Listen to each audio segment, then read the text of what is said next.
Shalom, você está no canal Sou Peregrino na Terra e aqui você estuda as Escrituras no contexto original. Mais uma vez, estamos aqui para continuar a playlist de Mateus. Neste vídeo, você estará estudando comigo Mateus capítulo 14. Então, vamos ao nosso estudo.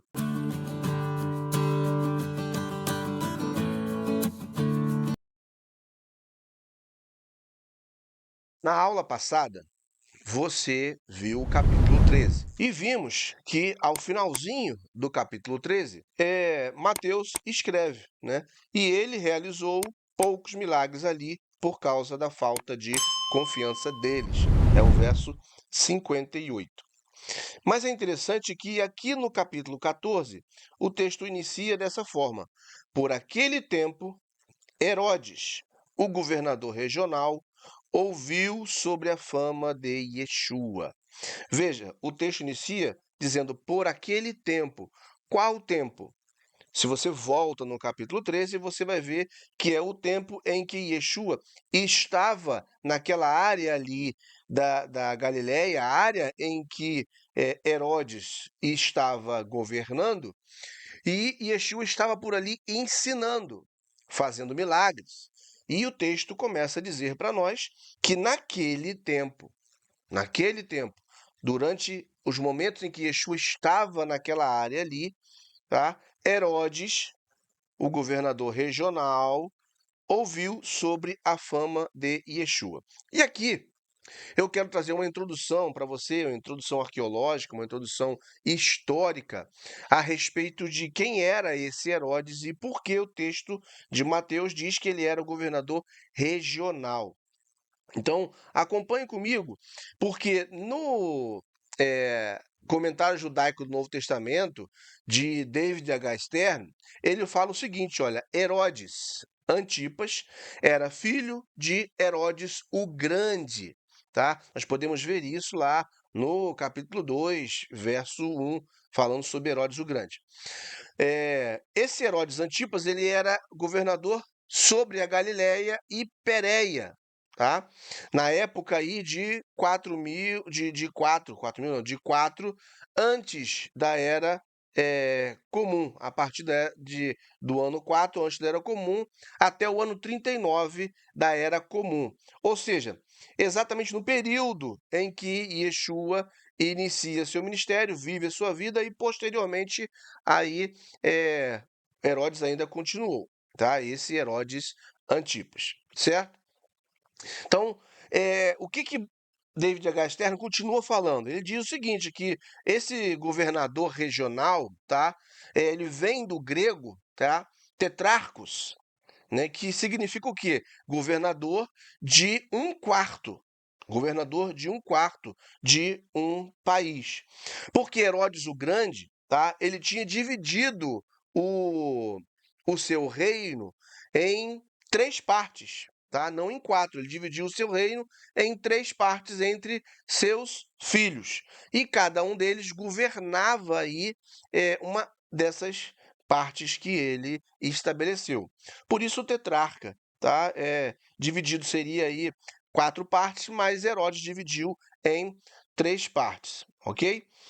E o contexto aqui tem a ver com o que aconteceu lá atrás, no início do livro de Mateus, quando Herodes manda matar Johanã e Messô por causa da filha de Herodias, né? Então, quem era essa Herodias? David H. Stern também explica. Ele diz o seguinte, olha, Herodias era a filha de Aristóbulo, que era um dos 15 filhos de Herodes, o Grande. Embora não mencionado no Novo Testamento, né, na Brit Hadashah, tá? Ela se casou com seu tio, Herodes Filipe, tá? E aí é importante lembrar que esse Filipe não é o Filipe de Lucas, capítulo 3, verso 1. São pessoas diferentes. E esse Herodes Filipe era pai da sua filha Salomé, da filha de Herodias, a qual dançou para Herodes Antipas e solicitou a cabeça de Johanan e Messô. Então, olha isso. O nome, tá? Aí não era fornecido, não foi fornecido aqui nos textos do Novo Testamento, mas nós sabemos o nome dela, tá? Por causa da obra de Flávio Josefo, que ele conta essa história aí com algumas riquezas de detalhes, tá? Herodias deixou Filipe para ser amante de seu meio-irmão Herodes Antipas, este que acaba matando Johanã e Messor. Ainda um conteúdo arqueológico para você, um conteúdo histórico, no rodapé da Bíblia arqueológica, tá? Falando sobre esse tetrarca, sobre Herodes Antipas, complementando o que nós acabamos de mencionar sobre David H. Stern, no comentário judaico, diz o seguinte, olha, o tetrarca era o governador de uma parte de uma região. Aqui, quando Herodes o Grande, tá, dividiu o seu reino, dividiu em 3 partes, como nós já falamos aí. Quando Herodes o Grande morreu, seu reino foi dividido em 3 partes três partes entre seus 3 filhos, tá? Seus 3 filhos aí mais próximos, tá? Herodes Antipas governava o quê? Galiléia e a Pérea, conforme nós também já falamos. Sobre Herodias, a Bíblia arqueológica diz o seguinte: era neta de Herodes o Grande, casou-se com seu tio, Herodes, Filipe I. Esse Filipe I morou em Roma e não governou depois da morte do pai, Herodes o Grande. Como convidado na casa de Herodias e Filipe I, Herodes Antipas persuadiu Herodias a deixar o marido, que era meio-irmão dele, para ficar com ele. Com Herodes Antipas se casou com Herodias, João Batista, né, Johanã e Messor, condenou-o publicamente por se casar com a esposa de seu meio-irmão. Esse casamento era incestuoso, era uma afronta à lei do Eterno. Você vê isso daí lá em Levítico 18, 16, 20 e 21, a respeito deste mandamento. E Yohanan, publicamente, era uma ameaça por causa das condenações, né?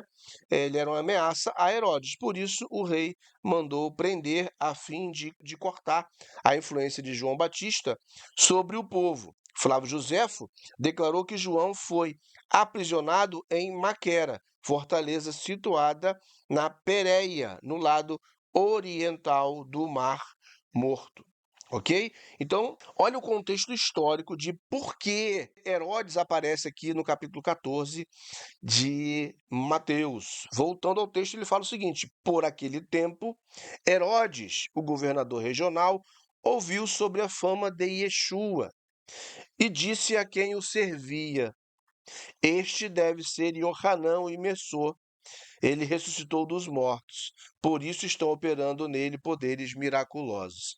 Veja, Herodes em si mesmo, o contexto histórico nos mostra, ele em si mesmo não se preocupou muito com João Batista, mas Herodias é que considerava uma afronta o que João Batista estava fazendo, certo? E o que acontece? Fez com que sua filha dançasse numa festa e pedisse a cabeça de João Batista. Herodes, sem ter o que fazer, acabou concedendo o pedido e mandou matar João Batista, que já estava preso devido à fala dele contra o que ele tinha feito com a esposa de seu irmão. Aqui demonstra para nós que Herodes parecia ser uma pessoa que estava preocupada com o que ele fez a respeito de Yohanan e Messor, de João Batista. Não estou dizendo aqui, defendendo ele, dizendo que ele estava com remorso nem nada, mas aquilo ficou na memória dele. E quando ele ouve falar a respeito de Yeshua e dos milagres que estava fazendo, ele considerou o fato de Yeshua ser João Batista ressurreto, que até então ele nunca tinha ouvido falar de Yeshua. Mas a forma como Yeshua administrava seu ministério, a forma como Yeshua falava, pregava, ensinava, era muito parecida com a forma de João Batista. Por isso, Herodes identificou como Yeshua sendo aí João Batista ressurreto, tá? Então veja que o texto ele vem trazendo essa ideia para nós. E disse a quem o servia: este deve ser Johanã e Messor. Ele ressuscitou dos mortos, por isso estão operando nele poderes miraculosos. Ele estava pensando, como eu disse, que Yeshua era João Batista ressuscitado, mas não era. E aí o verso 3 vem falar para nós: Pois Herodes havia prendido Iohanan, acorrentando-o, e o lançou na prisão por causa de Herodias, mulher de Filipe, seu irmão, pelo fato de Iohanan ter dito a Herodes: é uma violação da Torá tê-la por esposa. Verso 5: Herodes queria matá-lo, mas tinha medo do povo, aos olhos de quem Iohanan era um profeta. Veja isso, tá? Entretanto, na celebração de aniversário de Herodes, aqui Mateus está relatando o que aconteceu. Veja que está fora da ordem. Primeiro, Iohanan está morto quando Mateus começa o texto. Mas depois ele vai contar o que aconteceu, ele vai relatar o que aconteceu. Então ele fala, no seu texto, no verso 6, entretanto, na celebração do aniversário de Herodes, a filha de Herodias dançou diante dos convidados e agradou tanto a Herodes que ele prometeu sob juramento dar o que ela pedisse. Influenciada por sua mãe, ela disse, dê-me sobre um prato a cabeça de Iohanan e Messor. O rei ficou profundamente transtornado, mas, por causa do juramento efetuado diante dos convidados para o jantar, ordenou que o desejo dela fosse realizado e mandou decapitar Iohanan na prisão. Por isso, o texto inicia dizendo que Herodes pensava que Yeshua era João Batista ressuscitado. Mateus continua o seu relato, ele fala o seguinte: a cabeça de Iohanan foi levada em um prato à jovem, e ela o entregou à sua mãe. Então fica claro aqui que, apesar da ira, da raiva que Herodes tinha contra João Batista, contra Iohanan e Messor, ele apenas mandou prendê-lo. Mas Herodias se incomodou muito com isso e fez com que arrumasse um esquema para que Herodes acabasse, então, matando Iohanan, o imersor. E aí o texto, no verso 12, continua dizendo o seguinte: os Talmidim de Iohanan vieram, levaram o seu corpo e o sepultaram. Depois foram contar o acontecido a Yeshua. Então veja que os discípulos souberam o que aconteceu, pegaram o corpo de Iohanan, sepultaram e depois contaram a Yeshua o que aconteceu. Nós estamos vendo que Mateus ele relata com alguns detalhes, tá? O que ocorreu naquele momento ali da morte de Iohanan e Messor, mas está fora da ordem, porque primeiro ele menciona o que Herodes pensava a respeito de Yeshua, para depois contar o que aconteceu e então voltar de novo para o contexto de Herodes e de Yeshua. Então, acompanhe comigo o raciocínio aqui. Lembrando que os evangelhos têm que ser avaliados como textos proféticos, uma vez que Yeshua era um profeta. Então, as palavras de Yeshua são palavras proféticas. Mateus está relatando, primeiro, parte do relato histórico, para depois trazer as palavras de Yeshua. Então, veja o contexto, para que você possa compreender bem tudo o que está sendo falado aqui. Ok? Então, vamos lá, vamos prosseguir o contexto aqui do que Mateus está trazendo. E ele fala o seguinte no verso 13: ao ouvir sobre isso, Yeshua se retirou de barco para ficar sozinho no deserto. Mas multidões o ouviram falar disso, saíram das cidades e o seguiram a pé. Gente, isso aqui é interessante. Por quê? Porque Yeshua, ao saber da morte de Iohanan, que era o seu precursor, e acima de tudo era seu primo carnal, tá? Yeshua ficou abatido. e ele preferiu ficar sozinho, tá? Mas o contexto aqui está nos direcionando para algumas coisas. Mateus quer relatar o que aconteceu nesse momento em que Yeshua procurou ficar sozinho. Ele vai relatar que as pessoas foram atrás de Yeshua. E Yeshua acaba colocando no seu interior a tristeza e atendendo essas pessoas. Vamos ver este relato, o que Mateus traz.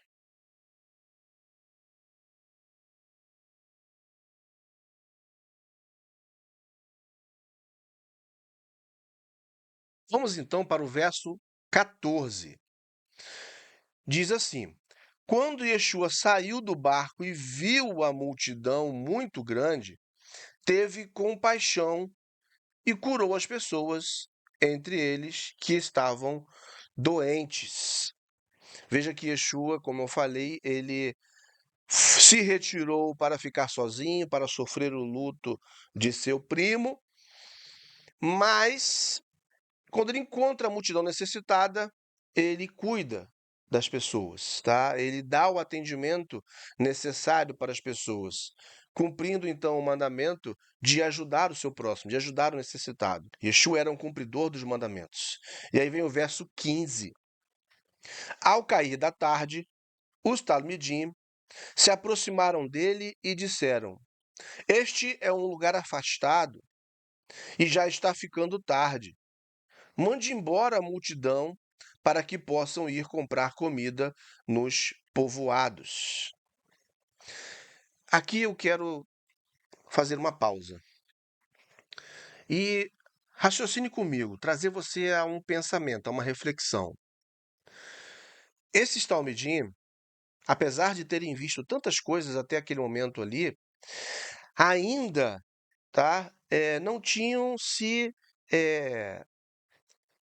atentado para o que Yeshua, através do poder do Eterno, podia fazer. Veja que se os talmidim, se os discípulos, entendessem que Yeshua era um ser divino, era o Eterno, ou era Deus encarnado, era Deus em carne, vamos assim dizer, tá? Se eles entendessem isso, eles não teriam dúvidas. Eles não diriam para Yeshua mandar as pessoas embora, porque eles saberiam que Yeshua poderia suprir as necessidades daquelas pessoas ali. Mas, entendendo que Yeshua era um homem, entendendo que Yeshua tinha fraquezas como eu e você, podia se cansar, podia ficar triste, podia chorar, e vendo aquela multidão que ali estava, e já tendo passado o tempo, Yeshua curando muitas pessoas, muitos enfermos, eles chegam para Yeshua e falam: Olha, mestre, manda essas pessoas embora, já está tarde, elas precisam se alimentar e nós não temos com o que fazer isso. Observem bem a resposta que o mestre vai dar. No verso 16, diz o seguinte: Mas Yeshua respondeu: Eles não precisam ir. Deem vocês algo para eles comerem. Pessoal, isso aqui é interessante. Yeshua fala: olha, eles não precisam ir embora. Você não precisa dispensar eles. Deixa eles aqui. Deem vocês mesmo de comer a eles. E Yeshua estava dizendo, estava mostrando que alimentar as pessoas necessitadas, ajudar aquele que precisa, ajudar aquele que vem até nós, é uma obrigação nossa enquanto servos de Deus.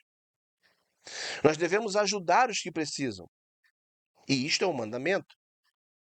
E Yeshua queria que os talmidim entendessem isso e resolvessem colocar em prática. Mas eles, dispersos como estavam, não entendiam o que estava acontecendo e o que precisava, o que eles precisavam fazer. Vamos prosseguir.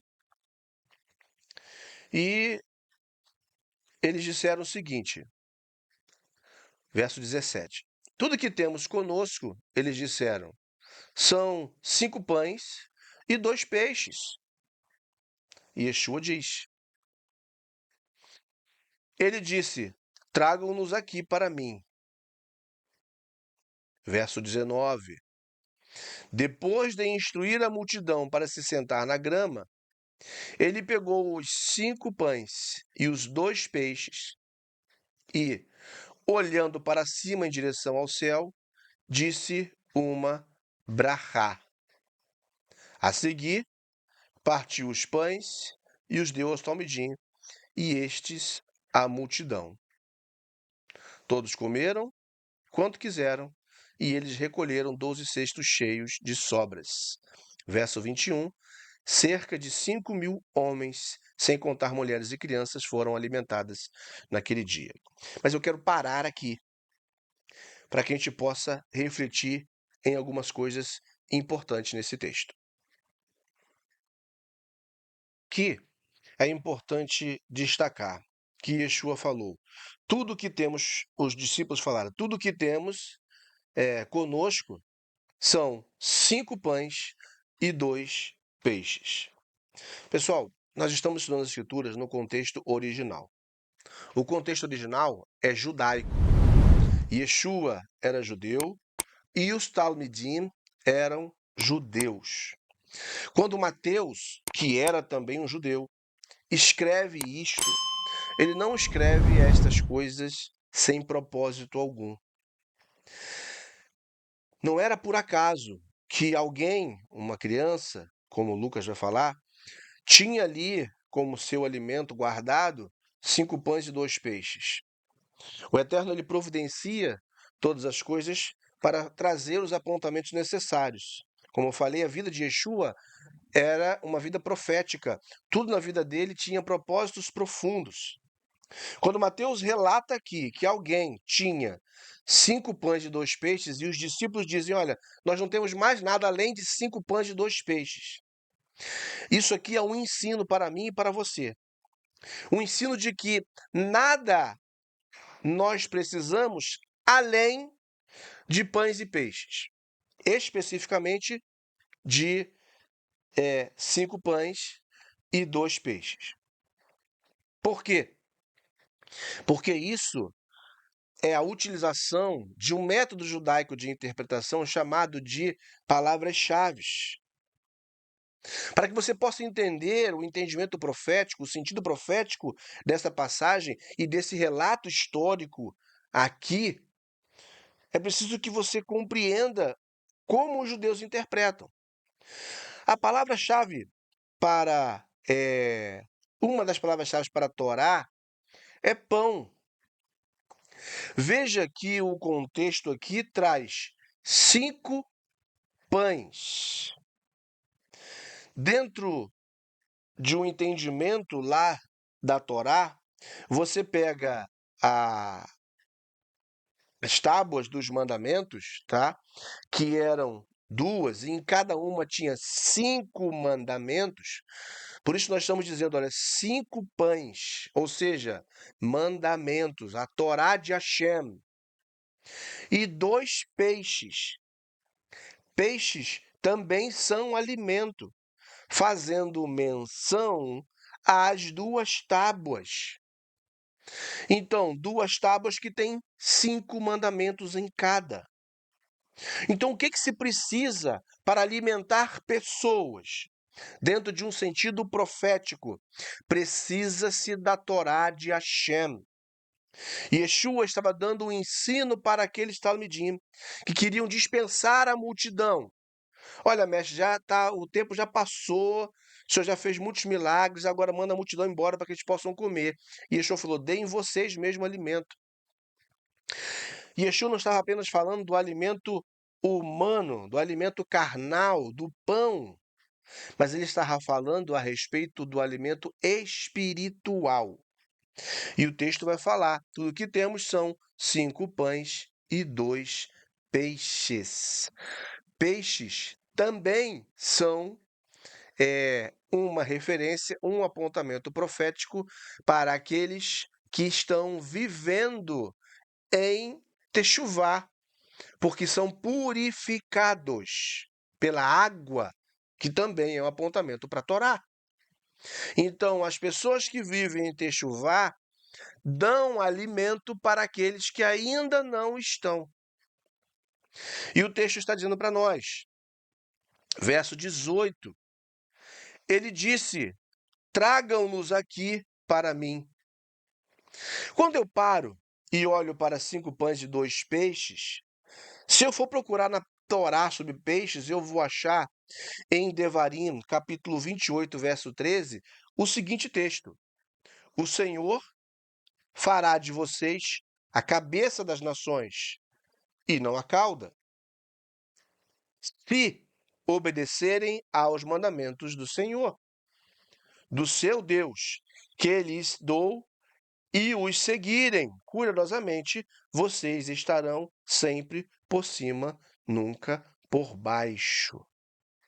Isso aqui é um apontamento que Yeshua está fazendo, que Mateus está fazendo aqui, na verdade, Yeshua não, que Mateus está fazendo aqui, fazendo menção ao que eles encontraram sobre si, na vida de alguém que estava trazendo 5 pães e 2 peixes, fazendo essa ligação com a Torá, falando sobre peixe, e do estado daqueles que servem a Deus no futuro, que serão líderes, que serão cabeça e não cauda, porque viveram uma vida de obediência e que, portanto, podem suprir a necessidade de outros. Isso se tratando no futuro, no 7º milênio, quando Yeshua estiver aqui, mas no ambiente profético, num ponto de vista profético mais imediato, no nosso tempo, hoje, está dizendo que aqueles que seguem o Eterno, que vivem em Techuvá, devem alimentar as pessoas com a palavra da verdade, assim como Yeshua disse que os Talmidim deveriam alimentar aquela multidão que ali estava. Então vamos prosseguir. E ele fala: tragam para mim. Verso 19: depois de instruir a multidão para se sentar na grama, ele pegou os 5 pães e os 2 peixes e, olhando para cima, em direção ao céu, disse uma brachá, ou seja, disse uma benção. Isso aqui também é uma coisa interessante. O que seria uma brachá? E por que Yeshua olha para cima em direção ao céu e declara uma bênção e dá uma brachá? Vem comigo que eu vou te explicar. O verso 19 diz que Yeshua olhou para o céu, olhou para cima em direção ao céu e deu uma brachá, e deu uma bênção. Por que ele olha para o céu?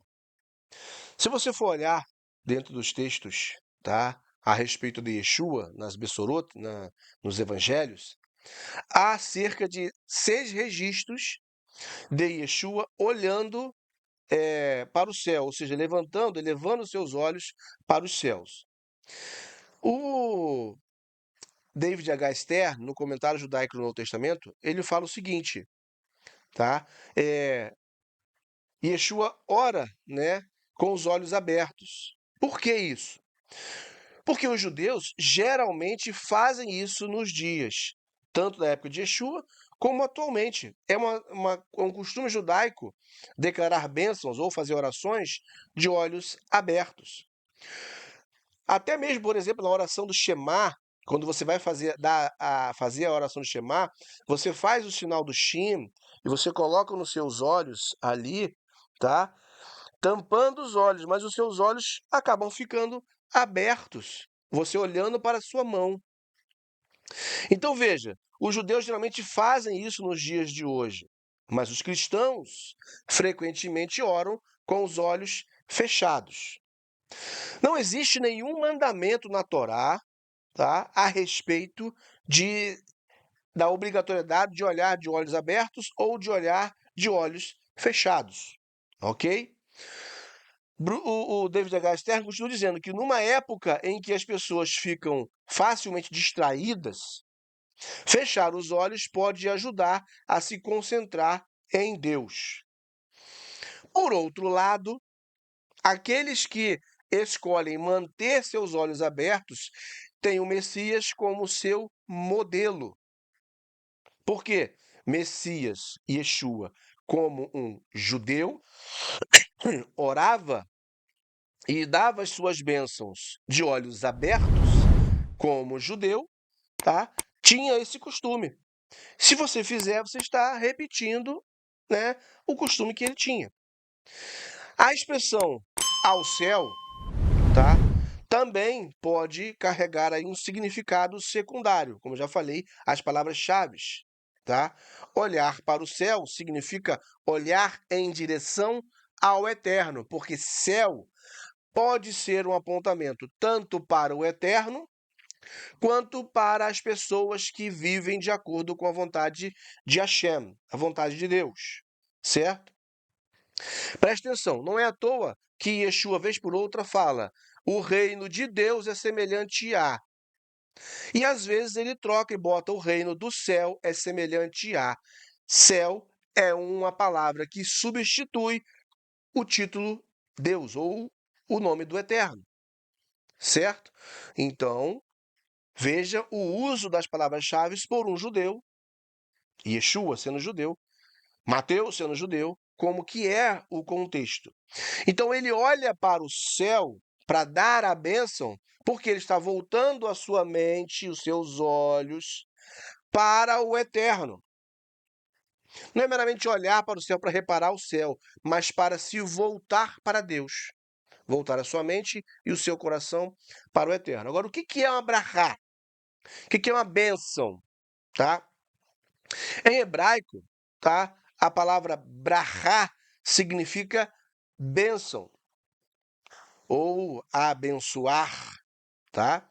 E em grego, essa palavra é evilogeu, tá? Também vai significar abençoar.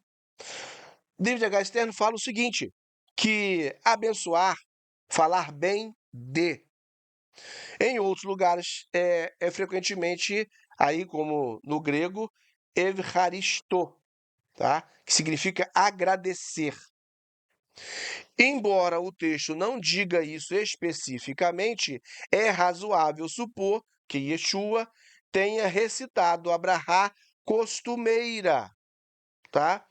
E aí, as bênçãos que ele costumava, como judeu, dar, tá?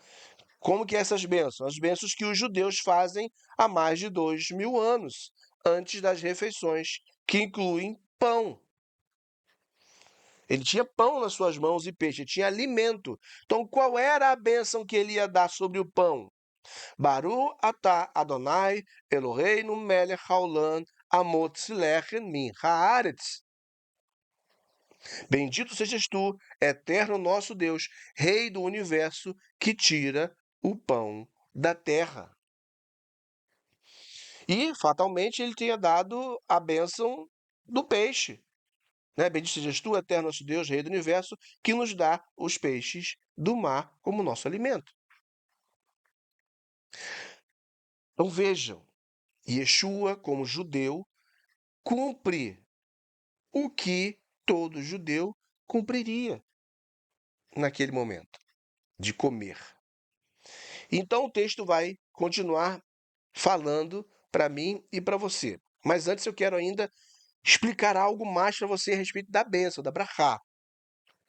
David H. Stern, tá? Ele comenta o seguinte, vou ler aqui para você, ele fala o seguinte, olha, aqui existem duas questões a serem percebidas sobre as bênçãos judaicas nas refeições. Primeiro, a bênção antes da refeição é curta, é uma graça, Birkat Hamazon, o nome. Mais longa é dita após a refeição. Tá? Uma bênção mais longa é dita após. E aí, em cumprimento ao mandamento da Torá que fala: vocês comerão, se fartarão e agradecerão. Dentro do sistema cristão, tradicionalmente se faz uma bênção, tá? Se agradece, na verdade, né? Uma oração de agradecimento, às vezes até longa, antes da refeição, e depois não fala-se nada. Mas os judeus, eles dão uma bênção curta antes de comer e aí agradecem fartamente ao final da alimentação. David H. Stern fala o seguinte: isso parece compreensível. A pessoa agradece a Deus por algo recebido. Mais ainda, com a barriga cheia, a pessoa pode relaxar e expressar agradecimento com mais demora, pois uma barriga vazia, se aquele que ora se torna prolífico, faz a mente da pessoa descer facilmente do céu para a mesa. Ou seja, deixe de pensar em Deus para ficar apenas pensando na comida que está no prato. Em segundo lugar, David H. Stern fala, o objetivo da bênção é Deus, não a comida. Você está agradecendo ao Eterno pela comida. É necessário dizer, como muitos cristãos fazem, Senhor, abençoa esta comida para nossos corpos, uma vez que a comida já é uma bênção de Deus para nós. Em vez disso, devemos agradecer a Ele por nos fornecê-la. Então, bendito sejas tu, eterno nosso Deus, que nos fornece o alimento para o nosso corpo. Você está bendizendo ao Eterno. E foi isso que Yeshua fez aqui nessa parte do texto. Certo? Então, o texto fala, ele olhou para o céu e disse uma brachá. A seguir, partiu os pães e os deu aos talmidim, e estes à multidão. Dividiu, partiu o pão. Todos comeram tanto quanto quiseram. E eles ainda recolheram 12 cestos cheios de sobras. A quantidade de pessoas que comeram foram cerca de 5.000 homens, sem contar mulheres e crianças que foram alimentados naquele dia. Se você multiplica um por um ali, 5.000 homens, 5.000 mulheres, 5.000 crianças, 15.000 pessoas. Se você reduz ali a quantidade de mulheres e quantidade de crianças ali, cerca de 10.000 pessoas se alimentaram apenas de 5 pães e 2 peixes. Isso aponta para Yeshua ser divino, ser o eterno? Não. Isso aponta para o fato de Yeshua ser um grande profeta de Adonai. Isso aponta para o fato de Yeshua ser o Messias, ou ungido, que tinha a autoridade do Eterno em sua vida. E que por isso fez estes sinais, para mostrar àqueles que o Eterno queria buscar, resgatar, quem ele realmente era. Certo? Então, tá? Vamos ficar por aqui. Nessa primeira parte do capítulo 14 e retornaremos no próximo vídeo com a parte 2 do capítulo 14. Shalom, shalom, que o Eterno te abençoe. Até o próximo vídeo.